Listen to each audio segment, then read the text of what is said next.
Vladimir Putin wants people to believe that Europe is a room he can divide with patience. One pipeline shut down here. One election interfered with there. One performance of resolve in front of camera showing him surrounded by generals. But the second you look at what actually happened when Russia invaded Ukraine, when sanctions landed, when NATO expanded, when Finland and Sweden crossed a line they had held for 80 years, that fantasy runs straight into arithmetic. Because this is not a stage. It is a machine. A machine made of gas terminals, rail corridors, defense contracts, currency reserves, population curves, and the quiet decisions of governments that do not want to be the next country on the wrong side of a border. Once that machine starts grinding, nobody controls it with swagger. And that is the trap around Russia's long game in Europe. Its entire strategy is built on the assumption that Western unity is performance and Western resolve is temporary. That if you apply enough pressure for long enough, the coalition fractures, the politics shift, and the deal you want eventually materializes. That assumption is being stress tested right now. And the results are not what Moscow projected. In the next few minutes, I'm going to show you exactly what has happened to European energy architecture, alliance cohesion, and Russian strategic leverage since 2022. Why strongman patience, the slow grind version of the same instinct Trump expresses through noise, does not solve a problem that is fundamentally about trust. And why the world Europeans are living in today looks structurally different from the one that made Russian leverage possible in the first place. If your most important customer decided to stop buying from you entirely, reorganize their supply chain around your competitors, and then sign 20-year contracts with those competitors, at what point do you stop calling that a temporary disruption and start calling it a permanent realignment? Drop your answer in the comments. Because that question is exactly what Russia's energy strategists are sitting with right now. Let's go back to the receipts. Because this story has a paper trail, and the paper trail tells a different story than the one both Moscow and some Western commentators prefer. Receipt 1. The energy map inversion. Asterisk, asterisk, 440 years. Russian natural gas exports to Europe were the central nervous system of Russian geopolitical leverage. Roughly 40% of European gas came from Russia at the peak. That dependency was not an accident. It was cultivated deliberately through pricing that made alternatives expensive to justify, through long-term contracts that made switching costs prohibitive, and through the implicit message that energy and politics traveled together. The logic worked until it didn't. When Russia used gas as a coercive instrument in 2021 and 2022, deliberately constraining supply ahead of the invasion to maximize European vulnerability, it did something that decades of advocacy for European energy independence had never managed to do. It made the cost of dependency undeniable. It made the political case for diversification in a single winter. The response was not the paralysis Moscow anticipated. It was the fastest energy infrastructure build-out Europe had managed in a generation. LNG terminals that had been debated for years got approved in months. Interconnectors between member states that had been blocked by bilateral politics suddenly had political support. Norwegian pipeline capacity expanded. North African suppliers increased volumes. And most significantly, 20-year LNG contracts were signed with American, Qatari, and Australian suppliers. Not temporary spot purchases. Structural commitments. Here is the number that matters. Russian pipeline gas to Europe dropped from roughly 150 billion cubic meters annually at its peak to under 25 billion by the end of 2023. That is not a managed reduction. That is a collapse. And the contracts signed to replace it do not expire when the Ukraine war ends. They expire in 2040 and 2045. The realignment is not temporary. It is baked into infrastructure and balance sheets. Russia traded a 40-year strategic asset for a 2-year military campaign that has not achieved its primary objective. That is not leverage. That is liquidation. Receipt 2. The alliance map expansion, **NATO, was described by its critics, including some sitting Western politicians, as brain dead as recently as 2019. The alliance had survived the Cold War, expanded through 3 decades, and yet seemed to have lost the narrative coherence that originally justified it. Burden-sharing disputes, divergent threat perceptions, the persistent question of what NATO was actually for in a world where the Soviet threat had dissolved. Then Russia invaded Ukraine, and NATO found its answer. Finland joined NATO in April 2023, ending 75 years of deliberate non-alignment. Sweden followed in March 2024, ending an even longer tradition of military neutrality dating to 1814. 2 countries that had explicitly calculated, for generations, that staying outside formal alliance structures served their security interests better than joining them, independently concluded that calculation no longer held. Consider what that signal means in strategic terms. Finland shares 1,340 kilometers of border with Russia. Sweden's accession doubled NATO's presence in the Baltic Sea. The alliance that Russia's Ukraine war was supposed to weaken instead absorbed 2 of the most militarily capable and geographically significant additions in its history. Here's the frame most analysis misses. These were not decisions made under American pressure. They were decisions made by governments responding to their own populations in parliamentary votes with broad public support. Finland's NATO membership polled above 70% in the months before accession. That is not coercion. That is a generation of trust calculus being revised in real time by people who live next to Russia and have studied it carefully. The attempt to demonstrate that NATO was unreliable and that neutrality was the rational choice produced the opposite outcome. Every government that watched Russia's conduct in Ukraine and drew the lesson that Washington's security guarantees were more valuable than previously assumed added weight to the alliance that was supposed to fracture. Receipt 3. The battlefield that strongmen never model correctly. Russia did not need to defeat NATO in a conventional confrontation. It needed to show that military action could produce rapid political results before the costs accumulated, that the West would hesitate, that Ukraine would fold, and that the established order would adjust to the new reality rather than resist it. None of those things happened. Instead, a country Russia assumed would not fight effectively for 3 days is still fighting after 3 years. The weapon systems Russia assumed would not be transferred were. The sanctions Russia assumed would be temporary are structural. The European unity Russia assumed would dissolve has held, imperfectly, with significant internal tensions, but held. This is the part that strongman strategy consistently gets wrong. It models the first move accurately. It models the adversary's immediate response poorly. And it catastrophically underestimates what happens when the adversary's resolve turns out to be real. Russia's military has expended munitions, equipment, and personnel at rates that Soviet-era planners would have considered unsustainable for the duration this conflict has reached. Defense industrial capacity that was assumed to be a Russian advantage has been stress-tested against a sustained attrition campaign it was not designed for. And the lessons being drawn by every military planner from Tallinn to Taipei are the opposite of what a demonstration of Russian military effectiveness was supposed to produce. Here is the blunt version. The machine Russia deployed to demonstrate that European security architecture could be revised by force demonstrated instead that it could not. And once that demonstration is in the record, it does not happen when the war ends.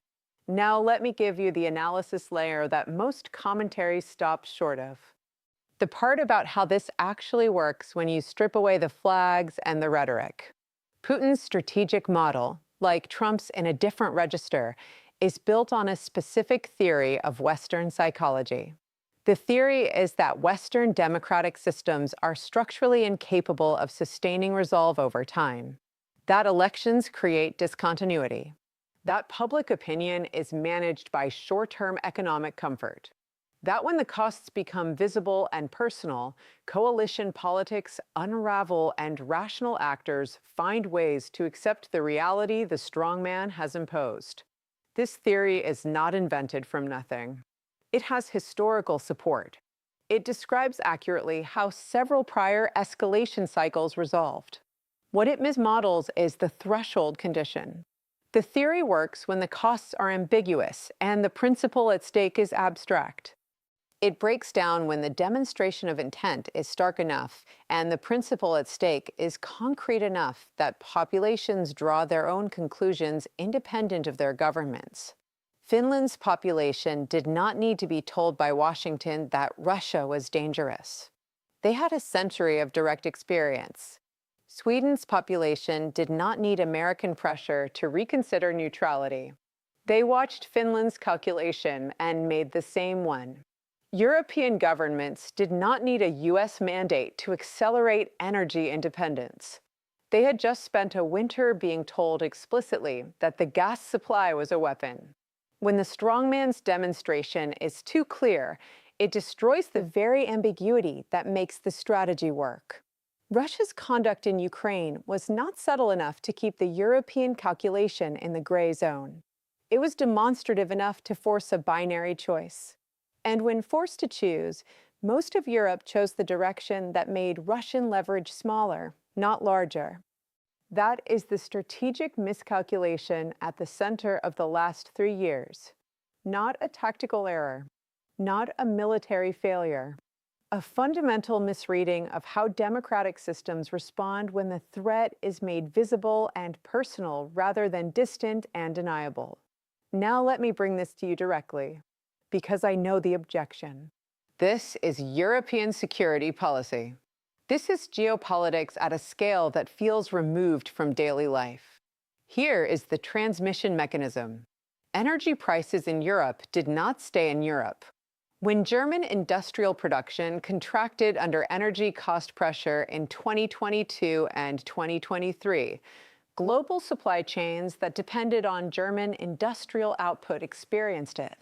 When European governments spent hundreds of billions on energy subsidies to shield populations from the price shock, those fiscal choices competed with every other public spending priority for a generation. When LNG tankers rerouted from Asian markets to European ones because European buyers were paying premium prices, Asian energy consumers paid more for the same molecules. The Suez Canal disruption from Houthi attacks, itself a downstream effect of the broader regional instability cascade, added 10 to 14 days to shipping routes between Asia and Europe and increased container shipping costs by factors that showed up in the price of every imported product in every European household. This is the geometry of interconnected systems. A strategic decision made in Moscow in 2022 is still traveling through supply chains, insurance markets, fiscal balances, and energy contracts in 2026. The blast radius of a major geopolitical miscalculation is not contained by the borders of the country that made it.